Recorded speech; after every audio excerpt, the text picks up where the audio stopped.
Guido Calabrese was a former federal judge and a Yale law professor. He had a fable that he would tell his law students. And in this fable, a god came down to a culture and said, I'm going to give you an invention that will allow you to travel where you want to go. It'll allow you to connect with people that you've never been able to connect with before. It'll give you jobs and opportunities that you've never had. It will affect almost every part of your life. But the cost will be 1,000 of your young people must die. 1,000 young men and women must die for it. Would you take the deal? Invariably, his law students would say no. The advantages for this new invention were not worth killing 1,000 people. And to that he said, what's the difference between that deal and the automobile? 40,000 people die from automobile crashes every year. So what is the difference in our risk taking when we see something new that's presented to us versus something that we're used to seeing, like an automobile, and the risk that we accept every single day? And I'm going to talk about that and our current situation with some of the pandemic and the vaccine. So the Johnson & Johnson vaccine was put on hold a couple weeks ago. The CDC is considering opening it back up and giving the Johnson & Johnson vaccine again. Should you take it now? The question is there enough, is there a danger to taking the Johnson & Johnson vaccine, first off? And the second off is there enough of an advantage to using the vaccine? So the Johnson & Johnson vaccine was held after there were 6 reported cases of rare blood clots out of 7 million doses given in the United States.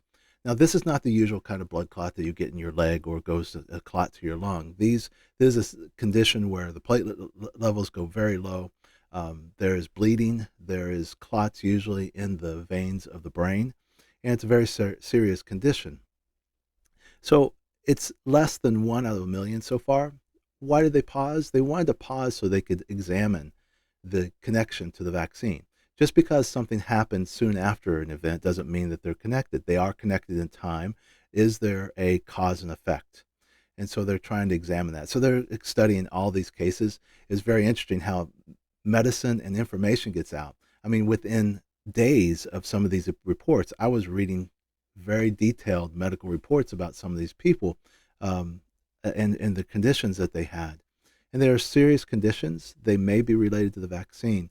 One of the other reasons that they're stopping, besides investigating those cases and trying to determine if there was a cause and effect, is to see if there's more cases. So we have a vaccine adverse event reporting system that's been in place since 1990 in the United States. It's a system where anybody can go on and report an adverse effect to a vaccine or associated with a vaccine. So we're waiting to see if there's more cases that are related and then to investigate any of the new cases while we're waiting. Most likely, because this is a 1 in a million event and we don't know that it's even associated, we will probably continue on. Now why? Is it because we accept the illness of 6 people? I think 1 or 2 of these people did die. No, it's not just that. We have to look at the benefit that the vaccine would give. So if the vaccine, 7 million people, if it saved the death of 10,000 people, and I don't know those numbers, definitely there's bigger advantage of giving the vaccine, and it would be similar numbers to something like that. The other question is, if we stop using the Johnson & Johnson vaccine in the United States, what does that do for other countries who could use it? Will they want to use it afterwards, or will it even be available? Because if Johnson & Johnson doesn't have financial backing, will they even use that vaccine in other countries? So I want to talk about another vaccine that was put on hold in 1999, and that was Rotashield. 1998, in about August of 1998, Rotashield was released for use in children and infants, and it was recommended by the American Committee on Immunization Practices and by the American Academy of Pediatrics and the FDA and the CDC to use in all infants and children. At the time, I was practicing in private practice, and I waited a little bit. I waited several months before I started using that vaccine. But that coming spring, early summer, I did use that vaccine on probably a dozen of my patients. Soon after that, in July, there were reports of intussusception, which is a serious abdominal complication in children. Now, it doesn't usually lead to death. It does often lead to hospitalization. It sometimes leads to surgery. It can lead to one sick baby or child. So it's a serious complication. Now, the same thing in 1999, the CDC, The FDA paused it so they could watch and see if there were more reports of intussusception with rotavirus and to study the association of the virus to this complication. Was it really related? So they paused.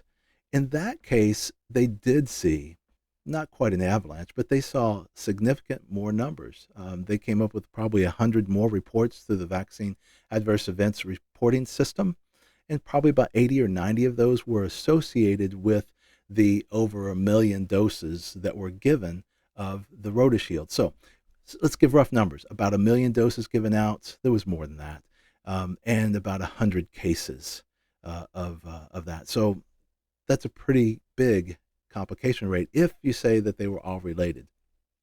You also need to look at what was the expected rate of intussusception during that time and maybe subtract that out. So when it was all said and done, the numbers of cases that were felt to be attributed or increased cases attributed to Rotashield was about 1 in 5,000. Later, it was felt to be about 1 in 10,000 extra cases of intussusception due to rotavirus. Now, soon after that, it was just taken off the market. The whole thing died. Wyeth, the pharmaceutical who made this vaccine, stopped making it. They stopped distributing it, and it just died. Now, that seems like maybe that's the right thing to do. You don't want to hurt children, especially our risk taking with children is much less than it is when we talk about risk taking with adults in our culture. But one of the things that really wasn't looked at was how many lives could they have saved by continuing the Rotashield, not just in our country, because, you know, a few cases of intussusception versus what we knew was going to happen, 60,000 hospitalizations. So intussusception usually ends up in a serious hospitalization. Rotavirus usually ends up in a serious hospitalization. We knew there would be 60,000 cases of hospitalization from the virus versus maybe 100 from the vaccine. Yet we stopped it and didn't use the vaccine anymore. It says a couple things about our risk taking as Americans. One, we don't like the risk of new things. We don't like the risk of things that are pharmaceuticals that we produce. We're much more likely to accept the risk of something that's, quote, natural, if you can call a virus that natural, or something that's already been happening in the past. But you have to look back on that and think, wow, was that really a rational decision? What did it do to the rest of the world? It effectively killed that vaccine to the rest of the world. Now, the rest of the world has rates of rotavirus that are probably 100 times more than our rate of rotavirus.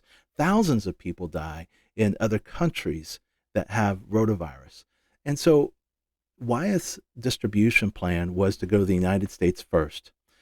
They would make their money, let's be honest, and then they would go to the world with their product at probably a better price and something that they could share with the rest of the world. But it never happened because we killed it because of a few cases of intussusception. I'm not saying that was a wrong decision, but it was the effect that there was another vaccine produced about 7 years later. But in 7 years, every year there were kids dying, thousands dying from rotavirus that could have been protected by this vaccine because of our choice. So that's our risk taking. Now, come forward to Johnson & Johnson. Compare the numbers a little bit. We're looking at less than 10 cases of a severe clotting disorder in adults in 7 million doses that have been given out so far in the United States. We're probably going to start that up again because the number of cases are very, very small. This is very rare. You truly are a 1 in a million if you get this, and we don't know that it's even related. If it were me, I would roll up my sleeve and take a Johnson & Johnson vaccine. If it were allowed, I'd probably do it just to show people that I think it's safe. The benefit to us and to the rest of the world is huge. The number of people that are dying is still big, and thousands of people that are dying every day all over the world. If we can get this vaccine out. The other thing is, I don't want this vaccine to die in the United States. I would want this vaccine to be in other countries soon. The one thing that we need to do is see this more as a global pandemic that it is, and that we need the cure to be the entire world over. Our fate with this virus eventually and ultimately is tied to the rest of the world. If we get the United States vaccinated and we have good immunity, and the rest of the world does not. So countries that can't afford it as much, they continue to have this virus. The virus can continue to mutate and could mutate beyond our current immunity, and that would be a very dangerous situation for us. So we need to think a little bit more globally, getting this vaccines out to the world. And I hope that as one of the wealthiest countries in the world, that we can help fund that, that we can give it to the rest of the world. If this could be our gift to the rest of the world, what a wonderful gift that could be. That's what's going on with the Johnson & Johnson vaccine. Just a little bit of information for you. It's interesting to think about how we think about risk taking. And so, and I know that everybody's got a little different tolerance for risk. I know you may have a little different tolerance for risk. You may look at this and say, no way, I'm not going to. I understand that. But I wish you'd think about it anyway. Consider it. Think about what it can do for others. Supporting this vaccine may help the entire world to get past this pandemic, and it may save lives in the rest of the world if we continue with this vaccine. I hope there's been some good medicine for you. Call me, email me, instant message me with questions. I'm happy to answer. Thanks.